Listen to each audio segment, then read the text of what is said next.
আচ্ছা, আমরা যে বাংলা ভাষায় কথা বলি, লিখি, বই পড়ি, কখনো কি মনে হয়েছে একটা সময় ছিল যখন এই ভাষার কোনো ছাপার অক্ষরই ছিল না? ভাবা যায়? আজকে আমরা ঠিক সেই গল্পটাই শুনব।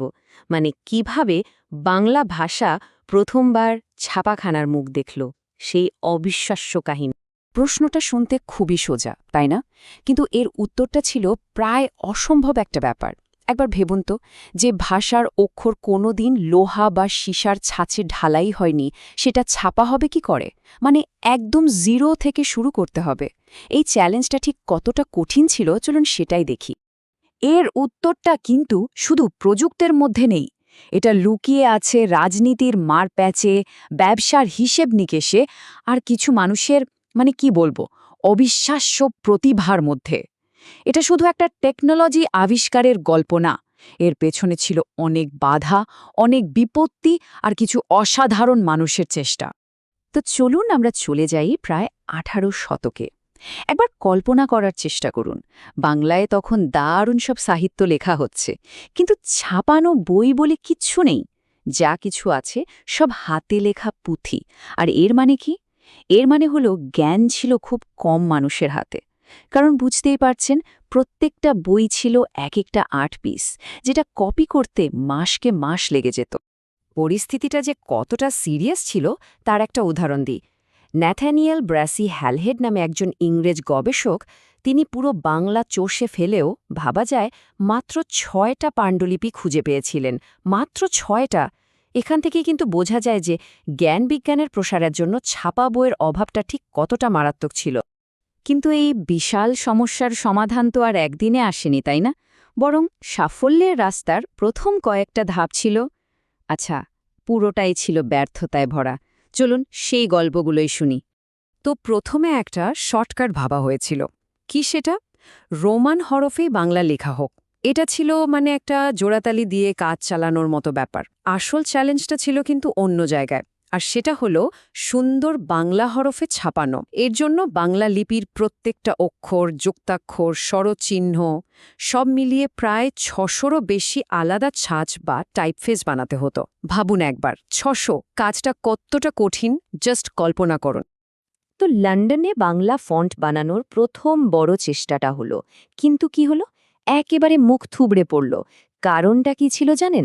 যে ভদ্রলোক এই উদ্যোগটা নিয়েছিলেন, উইলিয়াম বোলস, তার বাংলা লিপি সম্পর্কে ধারণাই ছিল খুব সামান্য, ভাষা ভাষা। ফলে জোসেফ জ্যাকসনের মতো ইংল্যান্ডের সেরা কারিগরকে এনেও কোনো লাভ হলো না। আরে যে নকশা দেখে ফন্ট বানানো হবে, সেই নকশায় যদি ভুলে ভরা থাকে, তাহলে আর হবেটা কি? আর এই ব্যর্থতাটা যে কতটা বড় ছিল, সেটা হ্যালহেডের কথাতেই বোঝা যায়। তিনি তো পুরো ঘটনাটা খুব কাছ থেকে দেখছিলেন। তিনি লিখেছিলেন যে বোল্ট্রেস বাংলা বর্ণমালার সবচেয়ে সহজ অংশটা বানাতে গিয়েও ভীষণভাবে ব্যর্থ হয়েছিলেন। বুঝতেই পারছেন, শুরুতেই একেবারে গলদ। তো যখন প্রায় সবাই ধরেই নিয়েছে যে এই কাজটা প্রায় অসম্ভব, ঠিক তখনই কিন্তু গল্পের মোড়টা ঘুরে গেল। আর এর পেছনে কারণটা কিন্তু কোনো ভাষাপ্রেম ছিল না, ছিল ইস্ট ইন্ডিয়া কোম্পানির নিখাদ রাজনৈতিক স্বার্থ। ব্যাপারটা খুব সোজা সাপটা।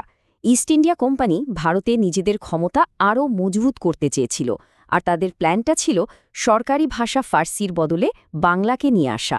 কিন্তু সেটা করতে হলে তো বাংলা ভাষায় ছাপার ব্যবস্থা থাকা চাই, তাই না? আইনকানুন, নির্দেশ সব তো ছেপে বের করতে হবে।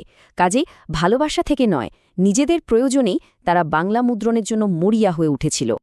আর এই প্রায় অসম্ভব কাজটা সম্ভব করার দায়িত্ব এসে পড়ল একজনের ওপর, চার্লস উইলকিন্স।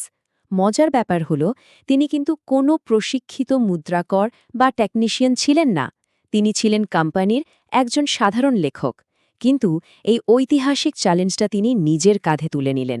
আর এই অসাধারণ কাজের জন্যই ইতিহাস তাকে বাংলার ক্যাক্সটন বা বলা যায় বাংলা মুদ্রণ শিল্পের জনক হিসেবে মনে রেখেছে। তো এবার আমরা গল্পের সবচেয়ে এক্সাইটিং পার্টে চলে এসেছি, কিভাবে চার্লস উইলকিন্স একা হাতে তৈরি করলেন প্রথম বাংলা ফন্ট। চলুন আমরা যেন টাইম ট্রাভেল করে তার সেই ওয়ার্কশপে ঢুকে পড়ি। উইলকিন্সকে তখন যা করতে হয়েছিল সেটাকে বলে ওয়ান ম্যান আর্মি। ভাবা যায়, তিনি একাই একটা আস্ত কারখানা চালাতেন। তিনি নিজেই ছিলেন ধাতুশিল্পী, মানে টাইপের জন্য সঠিক ধাতুটা তিনিই বানাতেন। তিনিই ছিলেন খোদাইকর, মানে স্টিলের ওপর প্রত্যেকটা অক্ষর তিনিই হাতে খোদাই করতেন। আবার তিনিই ছিলেন ফাউন্ডার, মানে সেই টাইপ ঢালাই করতেন। আর শেষে তিনিই ছিলেন প্রিন্টার, যিনি সব সাজিয়ে প্রেসে ছাপতেন। হ্যালহেডের ভাষ্যমতে এই সবগুলো কাজ তিনি একাই করেছেন। কিন্তু তিনি পুরোপুরি একা ছিলেন না।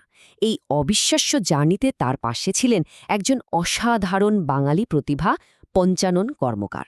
তিনি ছিলেন একজন অত্যন্ত দক্ষ কামার, আর সত্যি বলতে তার মেধা আর টেকনিক্যাল জ্ঞান ছাড়া এই বিশাল কাজটা হয়তো সম্ভবই হতো না। আসলে সাফল্যটা এসেছিল বিলেতের প্রযুক্তি আর বাংলার মেধার এই দুর্দান্ত মেলবন্ধনে। তো প্রথম সফল ফন্টটা তো তৈরি হলো। এরপর যা ঘটল সেটাকে এক কথায় বলা যায় একটা বিপ্লব। বাংলায় মুদ্রণ শিল্পের জন্য যেন একটা বন্ধ দরজা দড়াম করে খুলে গেল। আর তারপরের ঘটনাগুলো ঘটল অবিশ্বাস্য স্পিডে।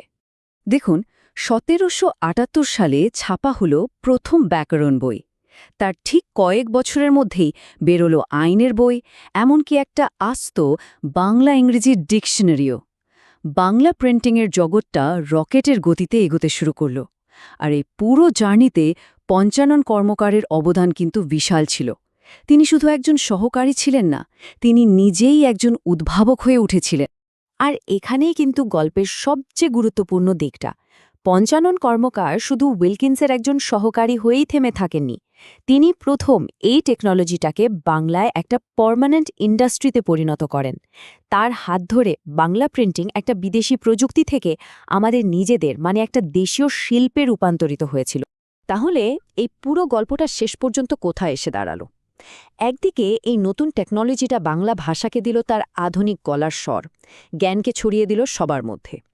কিন্তু অন্যদিকে এর শুরুটা তো হয়েছিল একটা কলোনিয়াল পাওয়ারের হাতে, তাদের নিজেদের স্বার্থে। তো একদিকে প্রযুক্তির আশীর্বাদ আর অন্যদিকে ঔপনিবেশিক উদ্দেশ্য, এই দুটো দিকে টানাপোড়েন নিয়েই কিন্তু আমাদের ভাবতে হবে। এর উত্তরটা কি হবে সেটা না হয় আমরাই ভাবব।